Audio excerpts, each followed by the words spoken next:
Welcome to quick 60 student. Do you know that biology में हम सबसे ज़्यादा दो चीज़ों पर जो है वो फोकस करते हैं।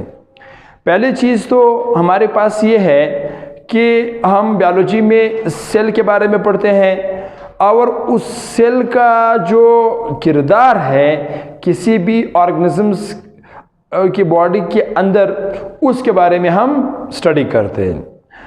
ठीक है। दूसरा चीज़ जो हमारे पास है वो ये है कि हम बायोलॉजी में ऑर्गेनिजम्स के बारे में स्टडी करते हैं और उस ऑर्गेनिजम्स की जो किरदार है माहौल के अंदर, उसके बारे में हम स्टडी करते हैं। क्योंकि जो सेल हमारे पास है वो डियर स्टूडेंट्स उसकी कॉम्बिनेशन से एक जानदार को वजूद मिलती है, जबकि जो हमारे पास जैसे ही उस जानदार को वजूद मिल जाती है फिर वही जानदार जो है वो फिर